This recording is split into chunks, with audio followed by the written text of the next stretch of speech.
हमसे पूछे कहाँ पाओ कटारदार कंगना, हमसे पूछे कटार कहाँ पाओ कंगना।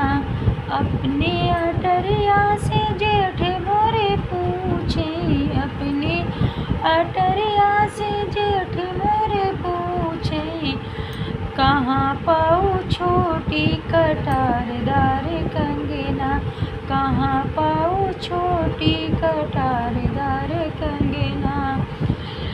गोरे गोरे भैया पे कटारदार कंगना, गोरे गोरे भैया पे कटारदार कंगना।